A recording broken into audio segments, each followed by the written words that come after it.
Good evening, everybody. Welcome to another episode of Healthcare Insights powered by RedMed, LBN, and All Ladies League Digital Transformation Chapter. Today's topic is the art of breathing. And we have with us Dr. Sridhar Jagannathan, who lives and works in the Silicon Valley. He is an alumni of the prestigious Indian Institute of Technology, Kharagpur, with his doctorate from the University of California, Berkeley, his Sloan Masters from the Graduate School of Business, Stanford University. His first book, titled Internet Commerce, Metrics and Models, was published by Prentice Hall in 2001. His recent book, The Cyber Mafia, weaves a compelling story of two heroes fighting digital crime in the dark alleys of the internet. In his spare time, Dr. Sridhar teaches and mentors entrepreneurs in nonprofit organizations. Dr. Sridhar is a global citizen who enjoys traveling and absorbing the rich, complex hues of world cultures. So today's topic, the art of breathing, is very interesting. And when I shared the flyer itself, there were a lot of people who said that they will definitely join. They will eventually join. Thanks for the participants who are already in this webinar. And before I hand over the floor to Dr. Sridhar, the question answer session will take place after the intro and whenever Dr. Sridhar asks. So that is why I've muted everybody. The questions can be put in the chat box as we usually do. So over to you, Dr. Sridhar. The floor is all yours. Thanks, Pegu, and please call me Sri. I look forward to the session, and thank you all for joining. And what I speak of is something that is relevant to all of us. So hopefully it'll be a good discussion, and hopefully you'll get something out of it. First of all, a disclaimer. This is not medical advice, and certainly this is not a class. And so what I would encourage you to do is to listen with an open mind and take from it what you will. So I'm not saying this is right, true, good for you, etc. I'm saying here's what I have understood, what I've learned, what I've practiced, and I offer it to you, and feel free to judge it on your own terms. Now, India has a very rich wisdom tradition. From ancient times, for thousands of years, knowledge has been composed, packed, and presented in so many different ways.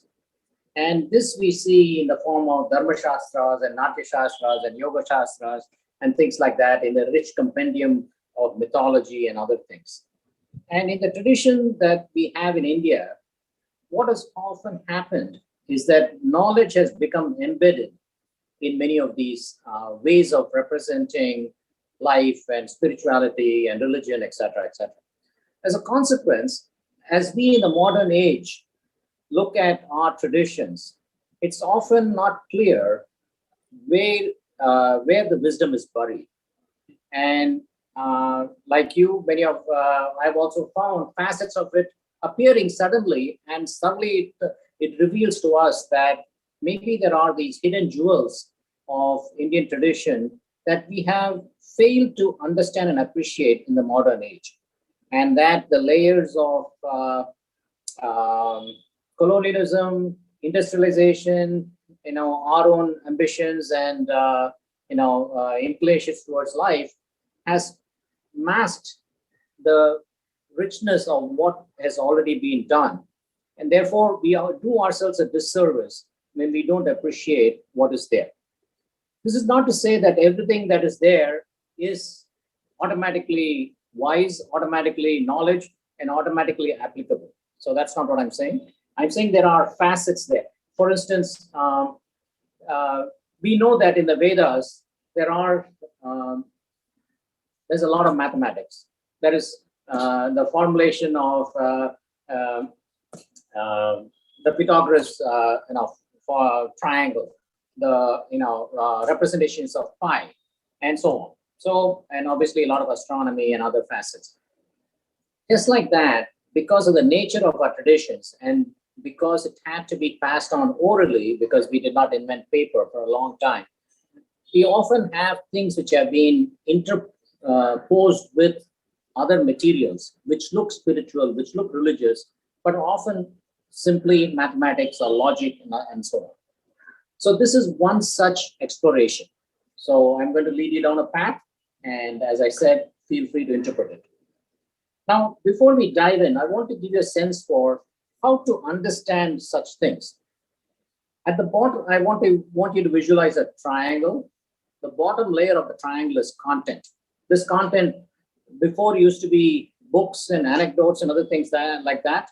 And nowadays it's mostly the internet. And we have huge amount of content that flows through this new method of transmitting content. Above that content layer, imagine that there's an information layer. In this information layer, you as a consumer of content have an opportunity to look at content and say, this is something potentially useful which can inform me in my life. So, and this you will do it with just your discretion, looking out for external biases, because today content is very biased.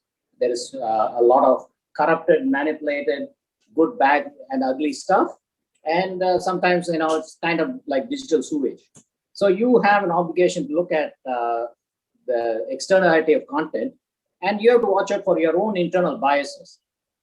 Just because we come from a particular persuasion doesn't mean what appeals to us from that is right. So watching out for external bias and internal bias, you can then convert content into information. Once you have information, and traditionally information is what was found in books, in classes, etc. The question is, how do you get knowledge? Knowledge is got when you sip using your own mental straw from information to convert it into knowledge. And then it becomes knowledge for you. This is why it's very difficult for people to transmit knowledge directly. Even if they know, it's difficult to make others know unless they pass through a pipe that people convert of their own accord from information to knowledge. And finally, over a period of time, when knowledge is polished by effort, one's own effort, it can become wisdom, right? And over a period of time, a flash of inspired wisdom has certainly produced realization for some people. So this is a construct. There's content, there's information, there is knowledge, there is wisdom, and finally, potentially realization. So I'm presenting you content, all right? So I'm not claiming to be wise. I'm not claiming to be knowledgeable. I'm just saying here is content for your understanding. Now, if you, what attitude should one have? It's difficult to consume knowledge if one is cynical. So if you say, oh, it cannot be true, it's very difficult for things to happen. So if someone says this earth moves around the sun, and you say, no, I know that the earth doesn't move, then it's very difficult to make the case for astronomy. So like that, what's typically done is to ask for willing suspension of disbelief. So you say, okay, maybe it is true. I'm not convinced it's true, but maybe it could be true. So I would like you to have that mental construct. As for myself, I see myself as a scientist. And I'm a scientist of my own body and mind. And I have created a hypothesis for breathing. And my body is my experiment. My mind is my principal investigator. And what I believe is I have found a substantial positive outcome from this experiment that I'm sharing with you today. So that's the mental construct. You're hearing from a scientist who's exploring his own body and mind, and I'm sharing the results of that with you. Now, where does all this start? I was in the library in California one day, and I was looking for a book. I came across a book by Kalidasa on Meghadutam. And this name was vaguely familiar to me, so I was very curious. I picked it up, and there was an English translation, but that was only a prose translation. So I looked for the poetic part of it, which is rendered in Sanskrit, and which I did not know. So then I started learning Sanskrit in order to make this journey of learning possible. And then I realized that the meter of this particular Meghadutam, which is as you know, the cloud messenger. Meghadutam is written a particular meter called Chandas is the word for meter in Sanskrit. In fact, it was so important for a long time. The Vedas themselves were referred to as Chandas. Now, the Chandas for this particular Mandakranta, Meghadutam is Mandakranta, and it has a structure somewhat like this: na na na na na na na na na na na na na na na na. Okay, so this is about 17 or so syllables, and that's how that meter is constructed. So I started getting curious about other meters in Sanskrit, and that led me to this meter called Anustubh Chandah. So I'm now going to share some context.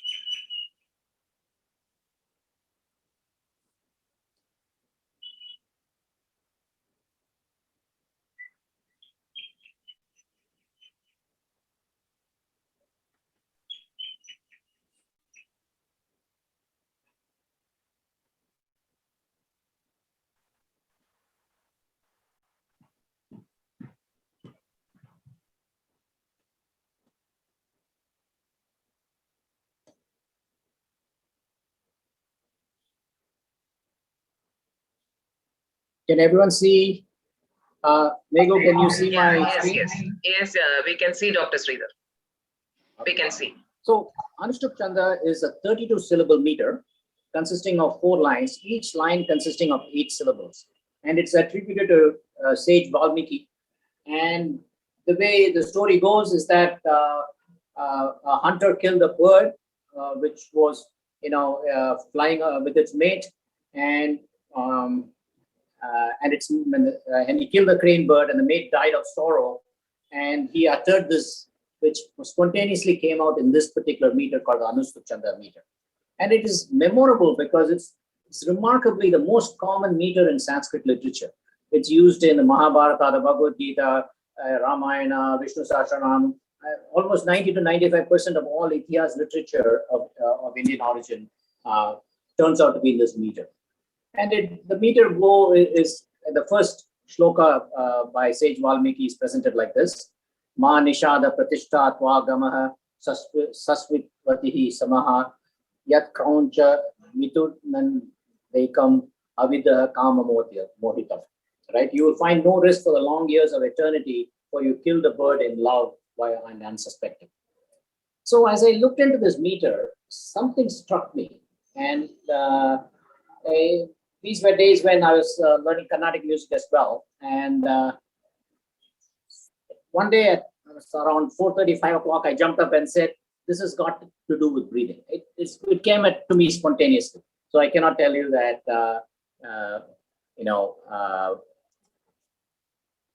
I had that notion come up.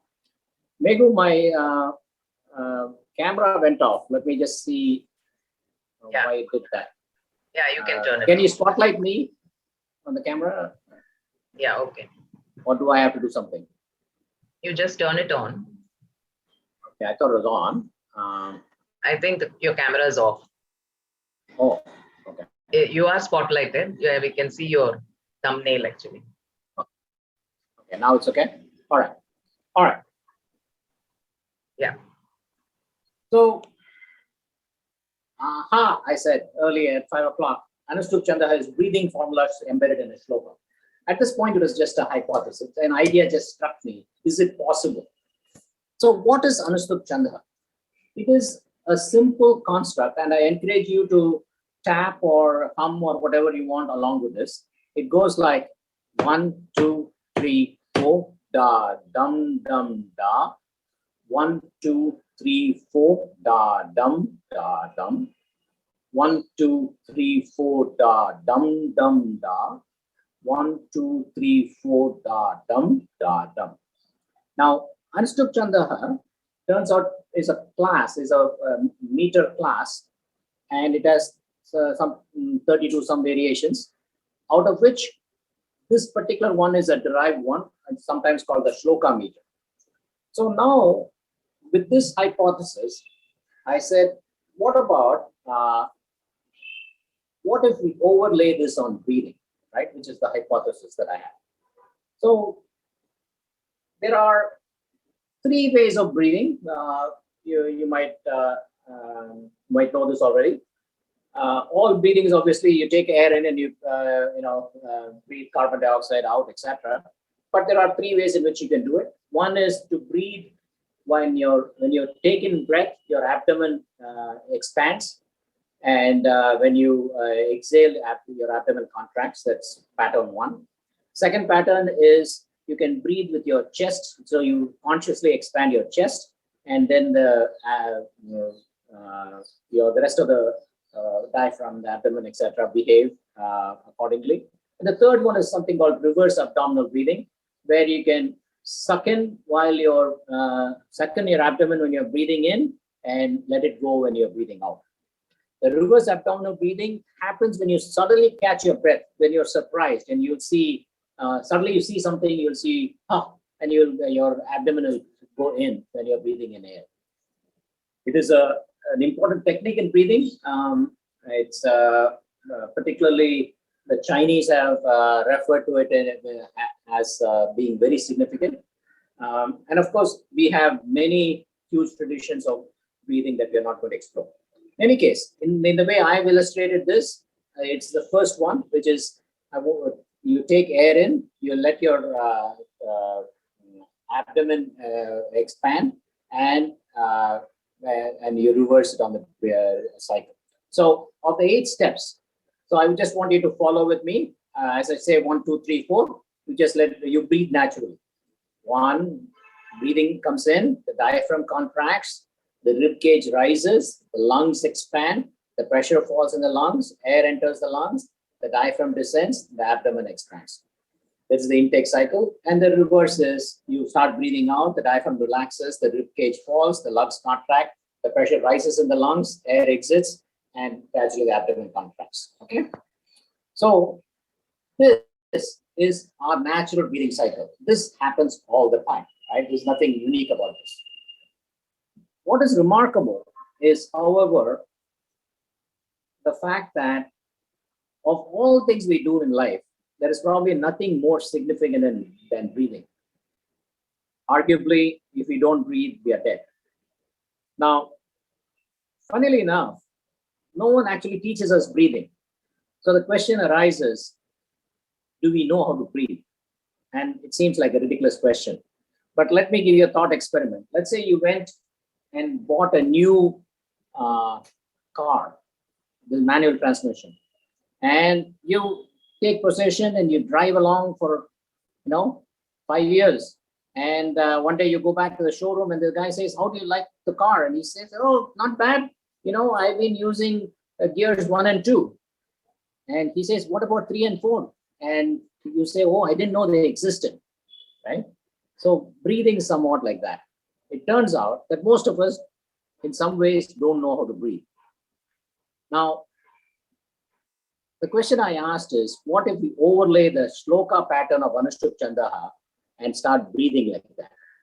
Now, what did I lose? I think I've lost some context before I jump to that part of it. Now, just breathe normally. Okay, don't do anything special. So, and just count with me.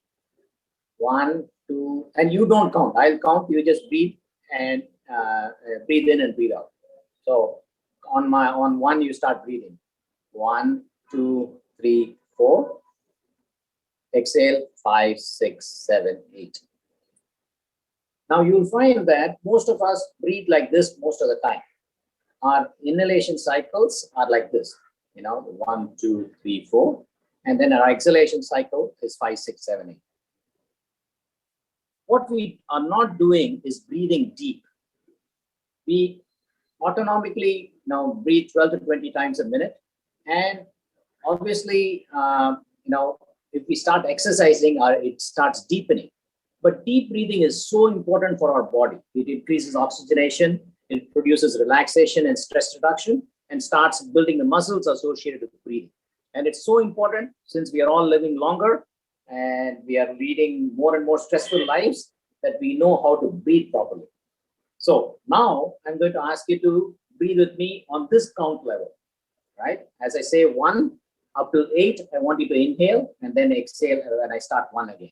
So I don't want you to say 1, 2, 3, 4. I just want you to inhale. 1, 2, 3, 4, 5, 6, 7, 8. Exhale. 1, 2, 3, 4, 5, 6, 7, 8. One more time. 1, 2, 3, 4, 5, 6, 7, 8. 1, 2, 3, 4, 5, 6, 7, 8. Fair enough? I hope all of you have been breathing. Don't stop breathing on my account for sure. So now what we have done here is to produce a breathing cycle which is based on a pattern. And that pattern is this shloka meter or Anustubh Chandah. And we are breathing in now on an 8-count cycle. So I want you to keep in mind, think of it as divided into 4 quarters. Each quarter has 4 numbers. So 1, 2, 3, 4 is quarter 1. Think of that as your first gear. 5, 6, 7, 8 is your second quarter. That is your second gear. And first and second gear are your inhalation sequences. Then 1, 2, 3, 4 is your third gear coming down, exhalation. And then 5, 6, 7, 8 is the final quarter, exhalation again. All right. So 8 count going up, 8 count going down. All good? Hopefully you're following all of this. Let me pause for a minute. Come back to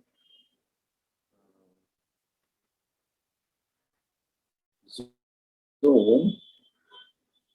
Stop sharing for a minute. And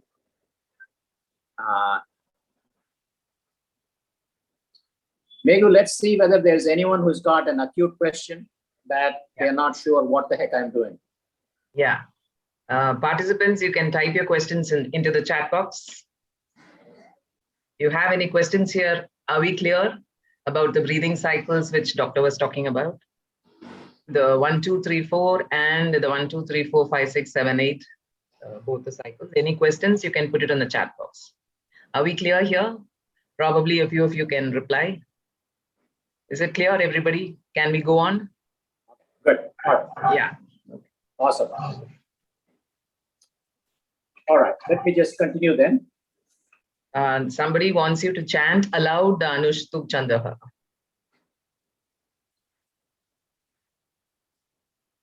Oh, yeah, sure. So we are going to do a lot of chanting in Anustubh Chandah. So just bear with me. Okay. Anustubh Chandah is itself a meter only. So it's like I said, you can say na na na na na na na na na na na na na na na. So you can say it like that. That is Anustubh Chandah, at least as a shloka meter. Okay, just like I explained Manda Kranta, right? But we're going to chant in that shloka meter, all of us, shortly. So just bear with me. All right, as I go to the next part of what I wanted to say. Mr. Manohar, you have a question. You have raised your hand. So if you have a question, you can unmute yourself and ask that question. Okay. Okay, doctor, you can go on. Okay. Meghu, just call me Sri. Sure. Sorry, that was my mistake. Yeah, please carry on. It's quite interesting. Sorry okay, for the... Okay, no problem, no problem. All right. So now I'm going to drift a little bit and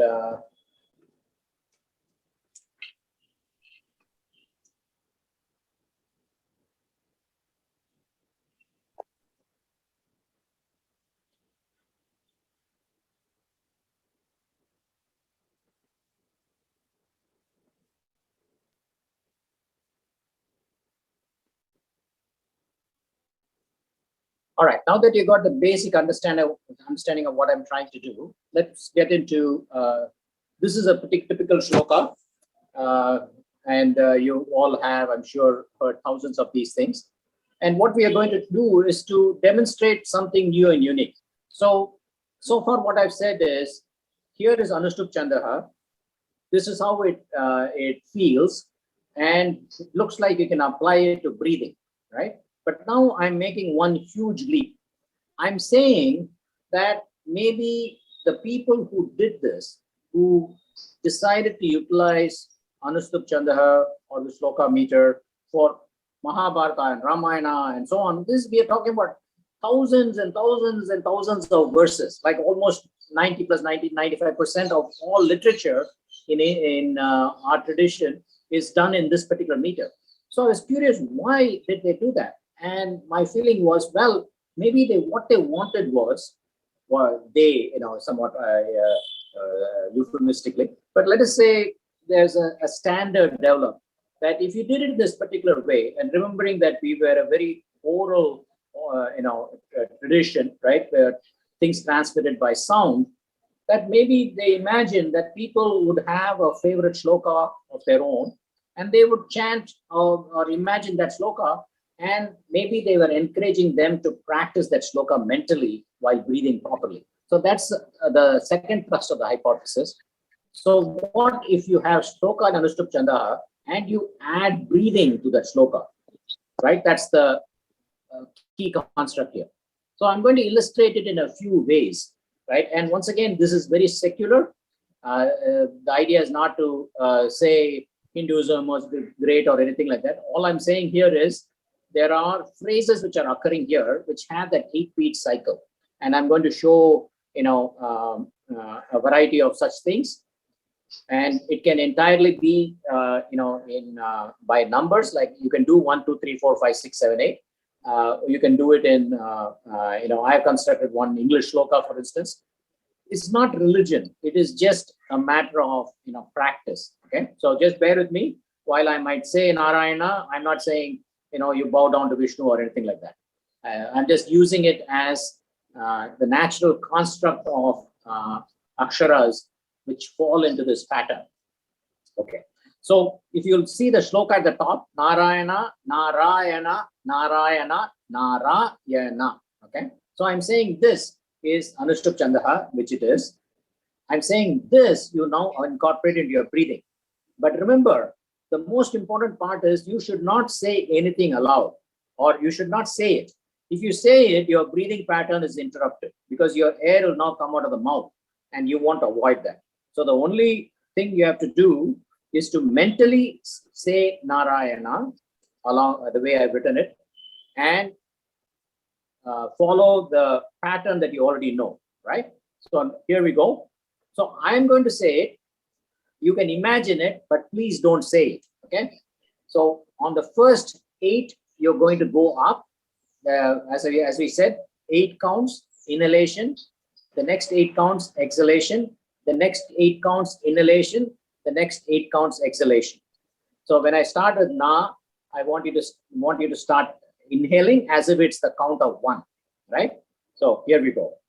Narayana, Narayana, Narayana, Narayana, Narayana, Narayana, Narayana, Narayana, right? So same thing you can do with Ramayana. Now, what happens in this method? So to graphically show what's happening to your body concurrently, you start at the vertical axis is inhalation and exhalation. So in this diagram, the counts are going to the right, 1, 2, 3, 4, 5, 6, 7, 8. And the inhalation for the first 8 counts happens. First it is soft, then it is deep, then it is soft relaxation, and then the forced contraction of abdomen. So let's do Narayana again. And here you emphasize, in particular, I would urge you to emphasize Raya at the top. And you see this bump at the bottom. At the bottom, Narayana, Narayana, and where you force the abdominal contraction. So I'll just say the shloka, you just breathe. Ready? Narayana, Narayana, Narayana, Narayana. That's one cycle, right? So we had 16 counts. Everyone good? All right. let's do this with an arbitrary English shloka that I created for this. All right, the shloka is breathe in gently, breathe in strong, breathe out gently, and force air out. So the notion of breathe in strong is you're expanding as much you're taking in as much air as possible and expanding your chest out, your abdomen is fully inflated, etc. And force air out is the forced abdominal contraction, right, where you're pushing it out. The problem with breathing poorly is that what we are doing is we are not nourishing our lungs. And as a consequence, most of these lung cells are not doing their job. And when we do need it, when we are in a rush, we are climbing stairs, or during times of COVID, etc., it's where the lung function is what eventually gets us. So the idea here is if you persist in breathing deep, your lung function and all associated parts of your body will be stronger. All right, so let's do this shloka. Ready? Breathe in gently, breathe in strong, breathe out gently and force air out. Breathe in gently, breathe in strong, breathe out gently and force air out. Right? This is an English shloka for breathing. All right, let's look at the more common things that many of us might be familiar with. Vakratunda Mahakaya Surya Koti Samaprabha Nirvignam Kurume Deva Sarva Karyeshu Sarvada. Now, you all have probably heard this 1,000 times or 1,000,000 times. Let's actually do it. Ready? This is 32 cycles. So I'm going to move the slide as we end the second line. Okay. Ready? Go. Vakratunda Mahakaya Surya Koti Samaprabha Nirvignam Kurume Deva Sarva Karyeshu Sarvada. One more time. Vakratunda Mahakaya Surya Koti Samaprabha Nirvignam Kurume Deva Sarva Karyeshu Sarvada. I hope all of you are only breathing and you're not speaking or saying the shloka. Your shloka should be in your mind, not in your mouth. All right? So keep your mouth closed, breathe the shloka. Okay? Let's come to the beginning of the Bhagavad Gita. First stanza. Same thing. Ready? Start breathing. Dharma kshetre kurukshetre samaveta yuyutsavaha mamakaha pandavaschaiva kim kurvata Sanjaya. Obviously, the blind king Dhritarashtra is asking Sanjaya what the heck is going on at the battlefield, right?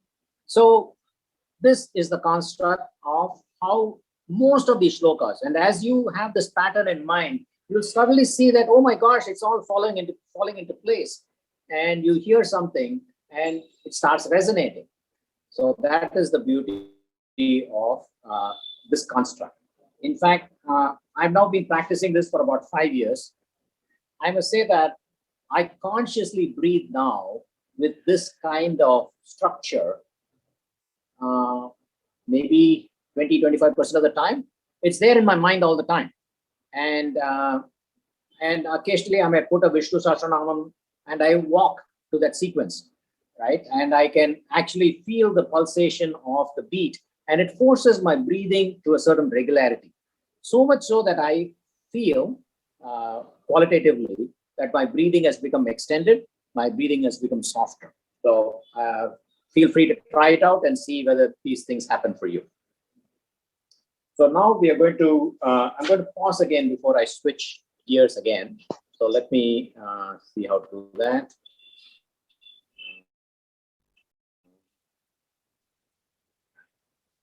Okay, Meghu, let's see whether there are any questions. Someone wanted to hear Anustubh Chandah chanted. Well, they've now got it. Yeah, someone is everyone wanted, good? Yeah. Any questions, participants? Please feel free to type in the chat box.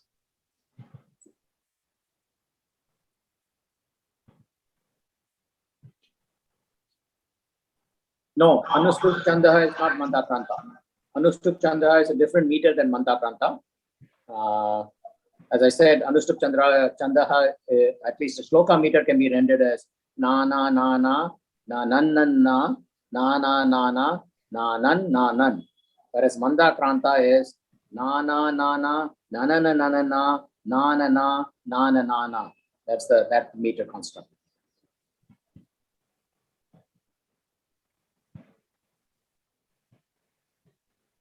Hold on for a minute. Yeah.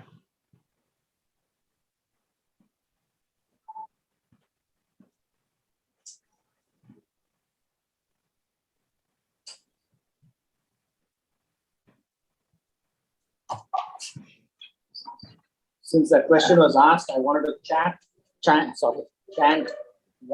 the first shloka from Meghadutam, so that you get a sense for how Manda Kanta is said. Kaschit Kanta Viraha Guruna Swadikara Pramattaha Shape Nastang Gamitam Mahima Varshabogena Vartuhu Yakshas Chakre Janakatanaya Sthana Punyo Dakeshu Stikdichaya Tarusha Vasatim Ramagiryo Shrameshu. So you can see it's very different than Anustubh Chandah. All right. Any other questions before we move on? How many seconds will the count of 8 take? Somebody is asking. No, it's up to you.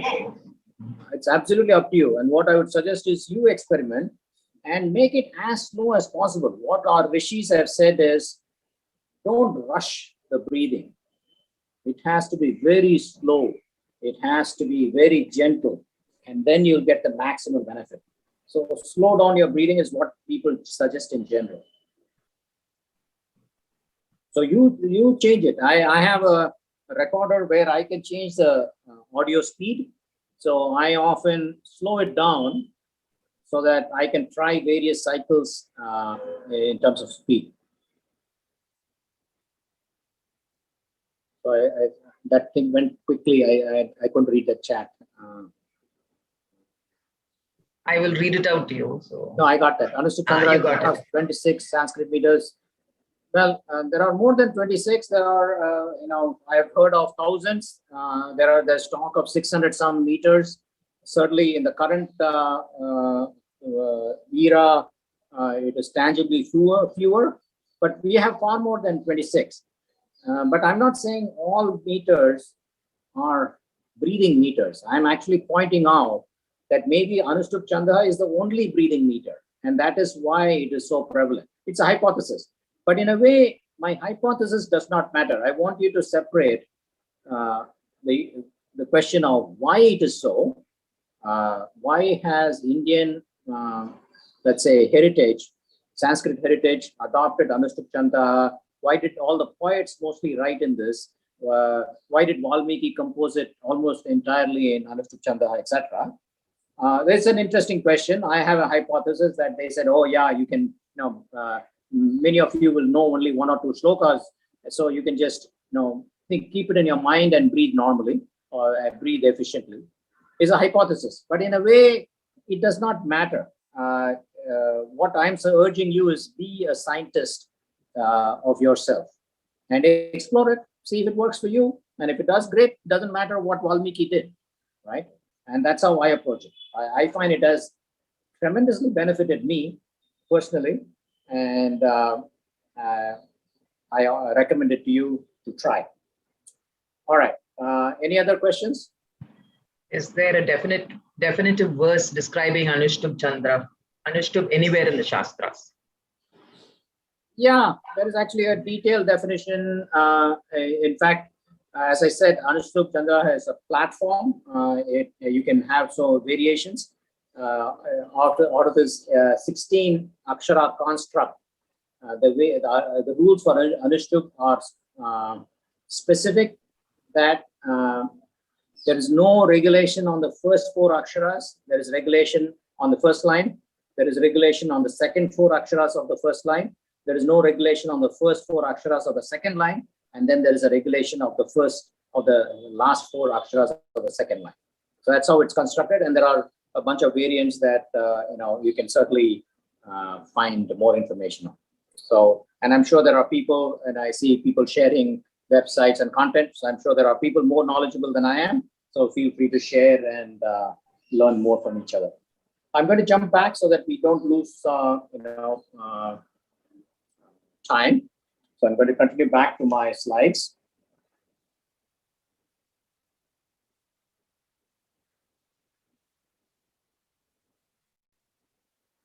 Now,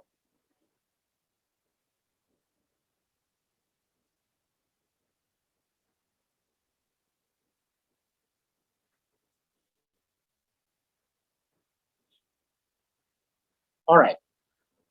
So you might say all this is very interesting, but how important is it? Well, it turns out it's actually very important. And depending on how you look at some of our traditions, there's a huge amount of subtle wisdom that is embedded in our heritage. And one of the things they talk about is that there are these three aspects of our body that we need to understand.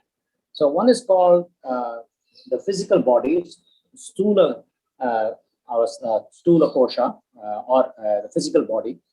And second is as a class. So it is stula, which is gross, sukshma, which is subtle, and karana, which is causal.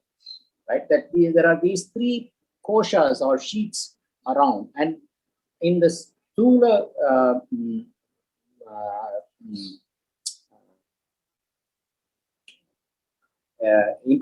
aspect of it, you have what is called the food sheet or the annamaya kosha, right? Now, covering that is what they call the sukshma, and the sukshma covers the breathing, pranayama, manomaya kosha, which is the mind, and vijnanamaya kosha, which is the intellectual sheet. And then finally, there is the most subtle of them all, which is the karana or the causal body, which is the one associated with anandamaya or happiness. Now, why are these important? Are these really true? There is actually a fair amount of recent research on this matter.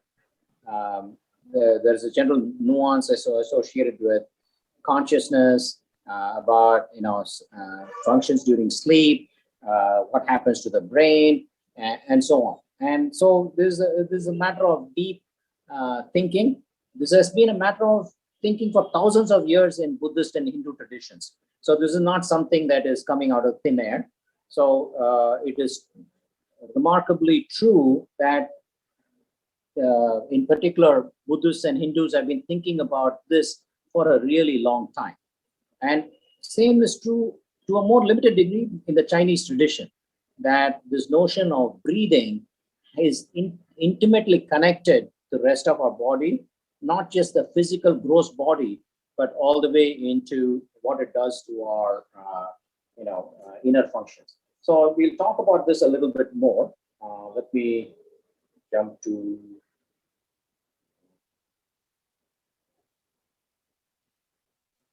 Now, this thing with chakras is that you have to look at it in a bigger picture. So if you look at the chakra structure, there are these Muladhara, Swadhisthana, Manipura, Anahata, Vishuddhi, Ajna, and Sahasrara chakra. These can also be mapped, as sometimes they are, in terms of Sarigama-pa. Right? So I want, let's just do that once. I don't want to emphasize it too much. So just to put that in your mind, I'm going to articulate the notion that you can aspirate, breathe the basic swaras through your body, as if you're impacting your chakras. And that is also a reasonable way to think about breathing. So as I say, Sarigama, Padanisa, upper sa, and then I'll start with upper sa and come back to smaller sa. In particular, I want you to focus that I'm going to pause on ma and then pick up again on pa. So ma is the end of the first quarter, 1, 2, 3, 4. Pa is the beginning of the second quarter. Then I'll come back on the exhalation, pause on pa again, and start on Ma for the final four. Ready?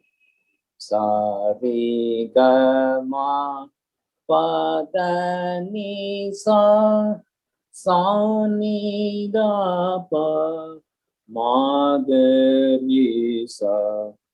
So now, I hope you gave particular emphasis to, when I say each one of these, your mind should be at that point in your body. And this is the whole thing about the body-mind connection, which is so integral to the way we think about a lot of our internal processes. So I'm going to do it once again. So I want you to trace, as I say Sarigama Padanisa, I want you to imagine that your breath is in that location and it's traveling up the spine. When I say knee, it's at the Sahasrara chakra, which is at the top of your head. And the upper saw is actually above your head. And then we start there again. From there, it goes to the top of your head. Da is the third eye, the Shiva's eye. Pa is in your throat. Ma is in your chest. Then Manipura, Swadhisthana and Mooladhara. Ready? So I'm going to do it again. But this time I want you to imagine, visualize your breath traveling up your spine. Ready? Sa, ri, ga, ma, pa, da, ni, sa, sa, ni, da, pa, ma, ga, ri, sa. All right. Hope that was useful. Now, what is prana? Sridhar, I'm sorry to interrupt, but I just wanted to check if you had enough battery to last the session. Who, me? Yeah, the iPad battery. Oh, charge. Me. Yeah. Okay, I'll plug it in. Sorry to interrupt. Yeah. Oh, no worries. Thank you. All right. Now, when we say prana, it is actually very important for us to understand what this prana is. And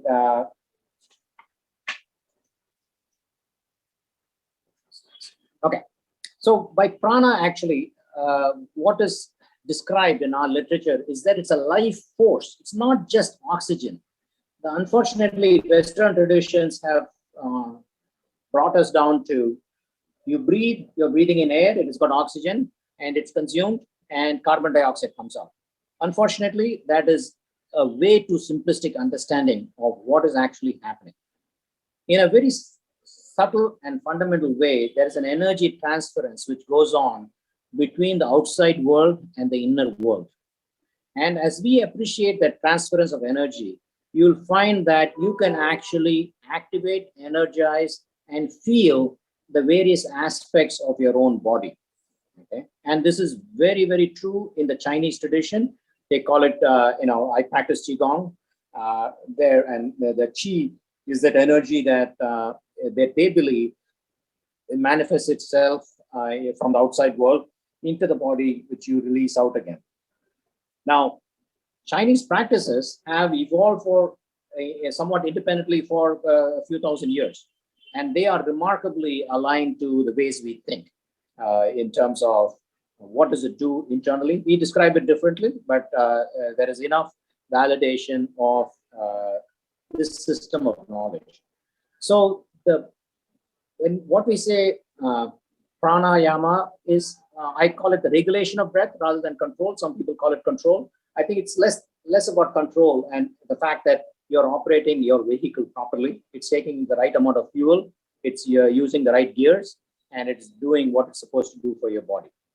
The way it's described is prana is separable into these 5, and some of you might know the shlokas, but basically prana is the reception, focused at the eyes and the ears. Udana is the rising breath. Dhyana is the circulation breath that allows the breath to go around the body. Samana is the digestive breath, and Apana is the excretory breath. So in this function, what they are asking you to do is to imagine what does breath do for you. And as you visualize breath, you will find that you can actually breathe into your body. You can breathe into your lungs. You can breathe into your toes. And this process of breathing into your body and knowing where you're breathing it is remarkably effective. We don't have time in this session, but I would strongly urge you to look into yoga nidra. Yoga nidra, often done in the shavasana mode, is a remarkably wonderful way of doing the mind-body connection, and it has fundamental benefits that are quite unimaginable. So I would urge you to look at understanding pranayama in a deeper context. So, but we won't spend much time on this. I just wanted to illustrate it and move on. So I'm going to continue on. So with this in mind, so this diagram, oops.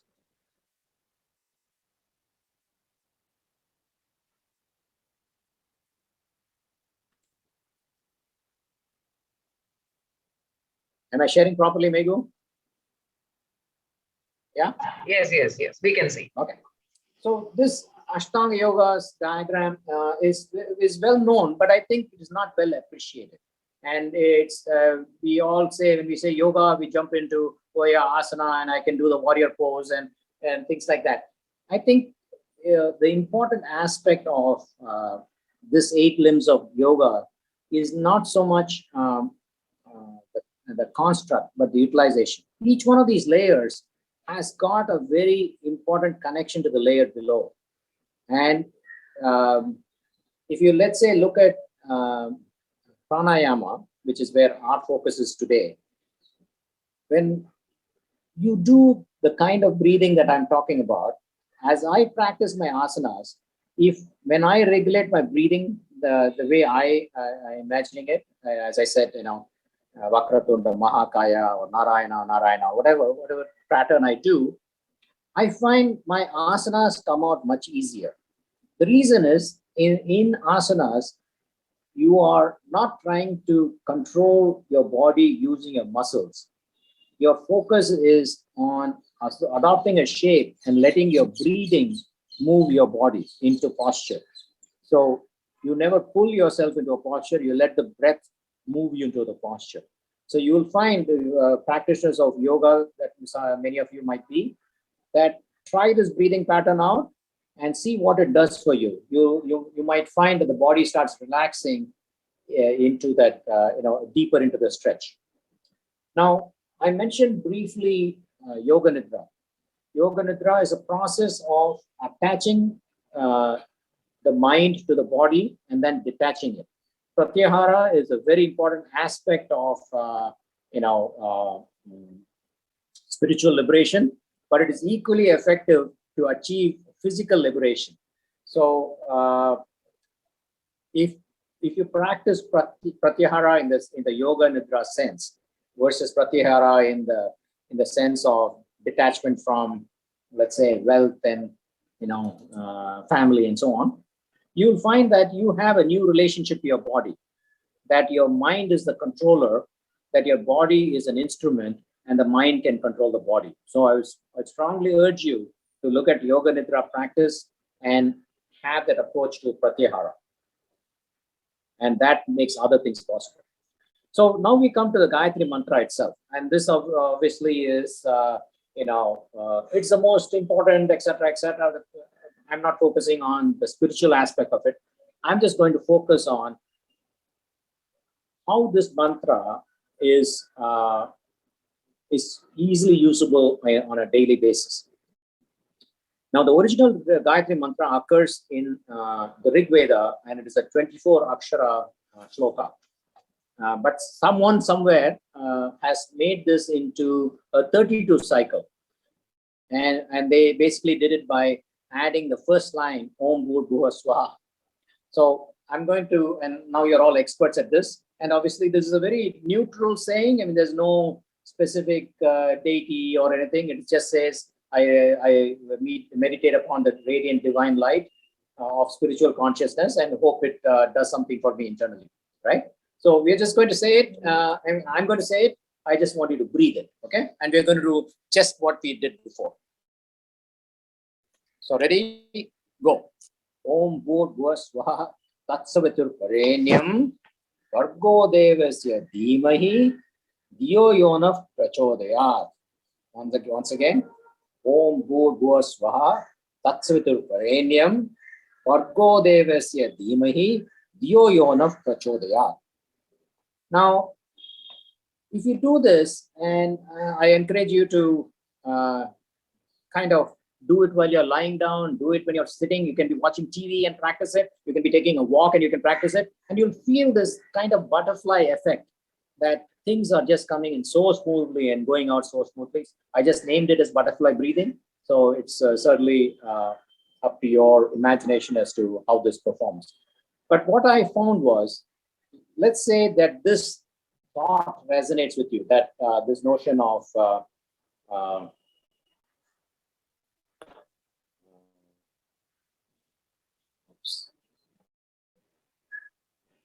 spiritual consciousness, etc., etc. The nice thing about this kind of approach is you can meditate upon the radiant divine light, etc., etc. It's going on in the background, but in the foreground, your body is actually resonating to the Anustubh Chandah meter, the shloka meter, and you are getting invigorated. So, some of you know in the tradition of Upanayanam, etc. This is the secret mantra they tell you. Hey, this is you should be saying this, so many times a day. And as a rebellious kid, I would say, what nonsense? Why should I keep saying something that I don't understand? Now, to an extent, it has more meaning for me. Even if it is not spiritual, I can see why one should utilize it as a tool to make breathing to be more sustained and impactful. Now, that is the Gayatri Mantra in short form. But let me give you the long form. In the long form, what they have done is they have added two rest parts. One is called the Antara Kumbhaka, which is retention of breath. And then there's a Bahya Kumbhaka, which is retention of breath while your lungs are empty. All right. So typically these are done, I would argue, to strengthen the lungs for people, argue possibly because they had to do chanting of Vedas or something like that. I'm not exactly sure, but the ratios of how much of holding to do, how much of exhalation and inhalation to do seems variable, and different authorities seem to say different things, and maybe it has got different functions depending on why it is important. For some people, retaining breath while full might be important. Let's say you're a diver or something, and versus other people retaining it while you're almost empty of air in the lungs might be important because you're a singer and you want to be able to hit the high notes or something. So in any case, it's a method. So in the long form of the Gayatri Mantra, it is Om Bhuhu, Om Bhuvaha, Om Swaha, Om Mahaha, Om Janaha, Om Tapaha, Om Satyam, Om Tatsavitur Varenyam, Vargo Devasya Dhimahi, Diyo Yonah Prachodayat, Om Apo Jyoti, Rasom Pratam Brahma, Bhur Bhavaswaram. Okay. All right. In this longer form, there are obviously inhalation, inner hold, exhalation, and outer hold. And I've called this wave breathing just because I felt like it, but you can call it what you wish. And what I've got is the way I heard it long time back is how I put it. Okay, in terms of how much time for holding it when I was 12 years old or something. But there are other people who have done it differently. So we are going to chant the way I've got it here, and I just want you to chant with me. Ready? No, rather, don't chant with me, just breathe with me. So remember, first two lines are inhalation, then next two lines are lines 3 and 4 are hold the breath. Don't let go of the breath. Then exhalation is 8 aksharas, line 5. Then external hold is line 6 and 7. All right, total of 56 aksharas, 8 times 7.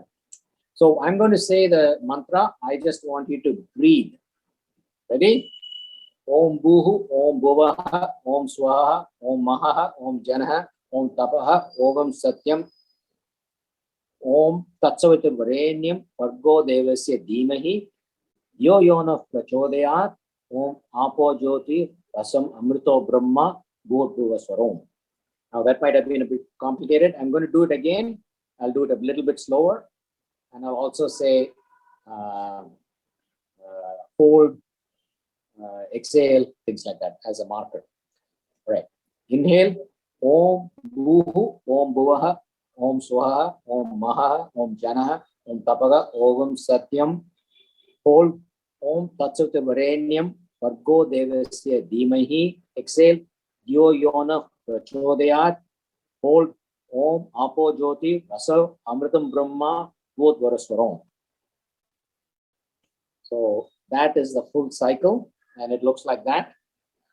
16 aksharas of take air in, 16 aksharas of hold air in, 8 aksharas of push air out, and 16 aksharas of resist the incoming air. Okay, let's see whether there are any questions.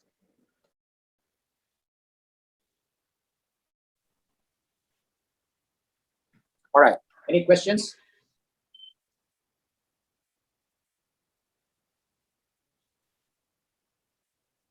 Yeah, I think Vidya, you want to ask a question. Okay. Sir, good evening, sir. Sir, it's extremely excellent, sir, the presentation. I just have a doubt regarding, so when we chant the shloka, does this breathing automatically happen, or should we take any particular extra effort to focus on the breathing, what you're talking about, or how should we approach it?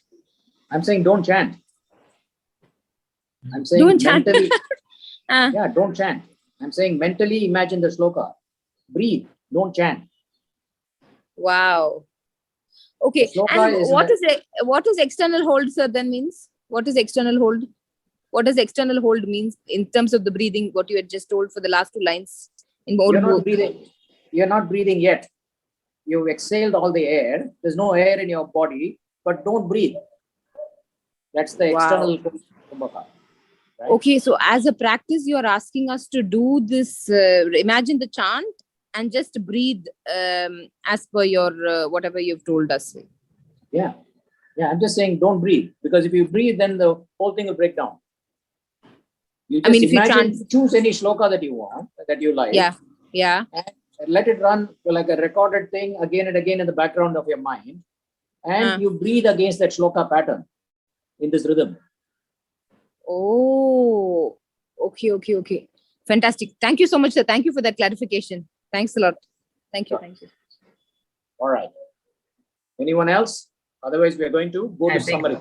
JS has a question. Yeah, JS. Thank you, sir. It has been a very, very interesting learning for us. Two questions. In fact, I don't know whether I can pose both of them. One minor question is there any link with this meter to the Adi Tala of our Carnatic music, which is a very minor question. I'm just asking out of curiosity. Second question is, I've read and heard Gay Hendricks on the art of centering and breathing, where I think I remember to have read that there are 24,000 breath cycles we take per day. And the scientists seem to have measured 76,000 thoughts which occur per day for a human being, which appears to be a multiple of 24,000 into 72,000. So is there any link here? I'm sorry if it is out of syllabus, we can ignore the question. Otherwise, I would like to have your thoughts. Every question is a valid question. Every answer might not be a valid answer. So I think there are natural rhythms, and I feel that Adi Talam is a natural rhythm to this kind of construct of breathe on an 8 count. Okay, there are other breathing counts. Okay, it is not the only one. It just feels natural to me. There is a certain, and I like the fact that particularly while an 8 count cycle might be available elsewhere, the fact is even in Adi Talam there's an emphasis on the beating cycle. So just like I said, 1, 2, 3, 4, 5, 6, 7, 8, right? I've emphasized that as part of the shloka meter, where I'm saying you really expand your chest. That's your opportunity to expand your chest. right? And then on the 1, 2, 3, on the exhalation cycle, 1, 2, 3, 4, 5, 6 is the first time you have an abdominal contraction. And what I found was I could not continue the contraction, and I needed that pause. That first contraction is at 6, and then I need a tiny pause at 7, and then I contract again at 8 to get the full exhalation. So it seemed to me that there is this natural human body cycle of some kind which allows us to do this. The 6, 7, 8 in inhalation, you can there is no constraint. 6 and 7 actually flow very smoothly in inhalation, but 6 and 7 do not go well in exhalation. So there seems to be a pause, which is you get the ridge, at the bottom. So, but you're right. The construct with Aditala, it makes perfect sense. The second part of the question, I have no idea. Yes, we breathe about 24,000 times, but whether there are 24,000, 72,000 thoughts, I have no idea. I hope there are not that many thoughts. I think we should all control our thoughts. So. Actually, the question came from the multiple of 3, like you have in cycle, hold cycle, and out cycle. I thought maybe this equivalent to this many thoughts which are coming up, because nothing is proven. Everything is, we have hypothesis to reason out what our forefathers have found and recorded. Thank you very much for the wonderful. Very nice session. And feel free to experiment. And nothing I've said here is rigid. As I said, be the scientist, observe your body, and you'll make discoveries every day. Thank you. Someone asked me, okay, are you following your doctor's advice? I said, no. I listen to the doctor very carefully, and I follow my own advice. Thank you.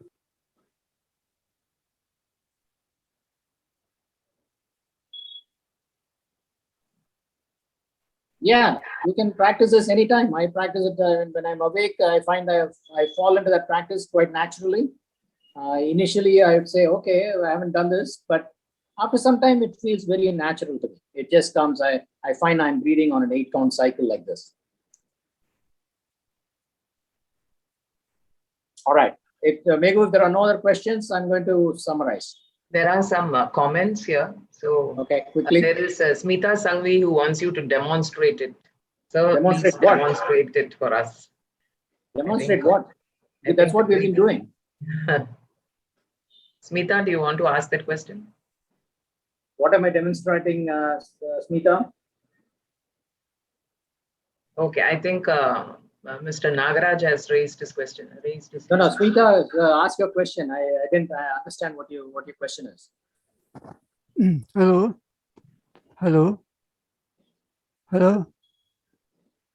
Yeah, I think Mr. Nagaraj wants to ask. Smita, Mr. Nagaraj, please go ahead.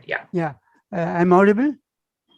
Yes. Okay. See, you said that when we breathe, we don't chant, okay? But then, supposing we are practicing some music, so how do we do it? Because when we practice the music, we are actually chanting also in a way, isn't it? So there it can be done with. I'm not saying don't chant. Chant, sing, do all those things. I'm just saying if you want to focus on this breathing pattern, then you have to not, your mouth has to be closed, right? So don't chant when you breathe, but please breathe when you chant. Okay. So then this is one way when the old musicians like Tyagaraja, etc., they attend moksha, you can say. What was the question on Tyagaraja? No. See, Tyagaraja was a great man who attained moksha, okay, isn't it? He was a great singer also. And then did he have this type of knowledge that this breathing and it's going through all the chakras, they are all... not for me to say what Tyagaraja went through, okay. I have no idea. Obviously, illustrious genius. So I don't know. I'm at a much lower level. I just found something curious. I'm offering it to you. I don't have insights, about Tyagaraja. Thank you, sir. Okay, this breathing. How long we have to continue? As long as we like. as long as you want, whenever you want it. Okay. I mean, there's nothing particularly complex. Don't strain yourself. Yeah. Yeah. You can do it lying down. I often, when I go to bed, I follow this nice breathing cycle. It's very slow and relaxing. Yeah. Thank you very much.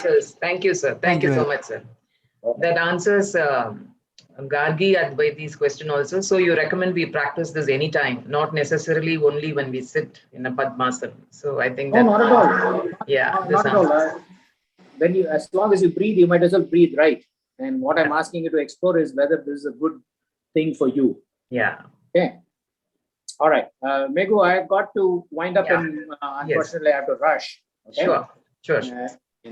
So I'm going to jump back into a slide and then from that I'll be saying bye. Okay. Sure, Sri.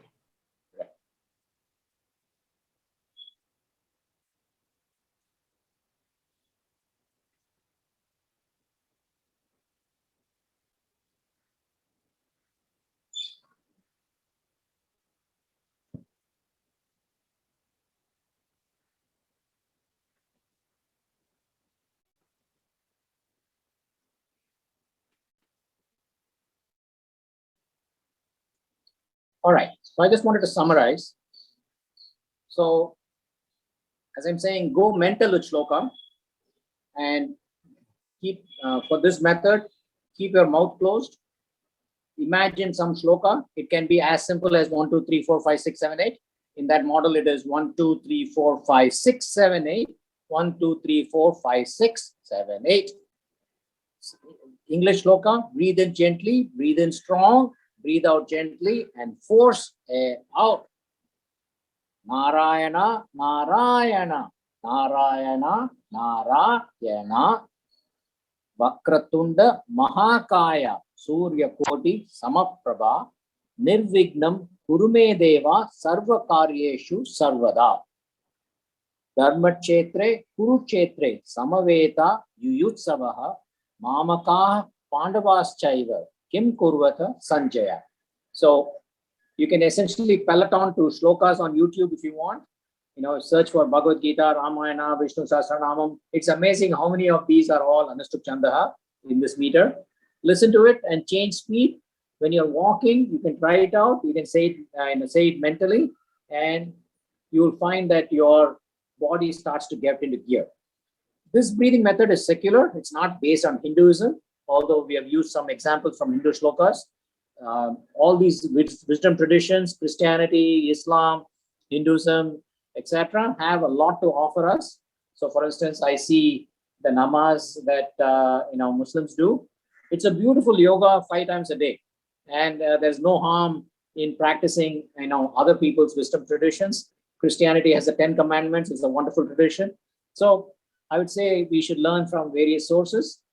This appears to be one.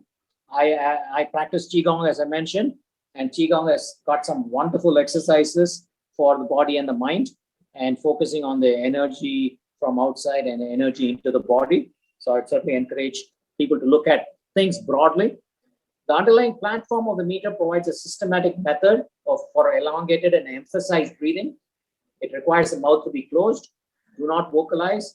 Focus on pattern and emphasis, and the cycle length can be gradually slow. What I have found is it has given me benefits. It has given me focus. And I certainly find that my patterns have improved in terms of breathing. So all of this is based on, my thoughts, research, reflections, experiments, personal experiments. I do this every day. I find it's got some benefit. Feel free to experiment. You might have other propositions and practices. So have your own hypotheses and see what works out. And if you like any of this, feel free to look at my book. I don't know whether it's available in print in India, but you should certainly be able to get the Kindle version. So may you all breathe well and be fulfilled respirationally. We will end with this, and you can all vocalize. Don't need to breathe this. So I think everyone, Megho, if we can unmute everyone, we can all sing this. Okay? Yeah, 1 minute. Yeah, I've done that. Sarvesham Bhavatu Sarvesham Shantirabhavatu Sarvesham Purnabhavatu Sarvesham Mangalam Bhavatu. All right. Thank you all for your time. Thank you all for your patience. I hope you found something of this to be of use and of interest. All right. So, Nego, I'm going to sign off. Yes. Thank you so much. Thank you. Thank you so much. Thank you, sir. Thank you. Thank you. Thank you. Thanks for joining in. Thanks for joining in, everybody. Thank you. See you all next Saturday for another Healthcare Insight session. Next. Thank you all. Thank you. you so much. Thank you.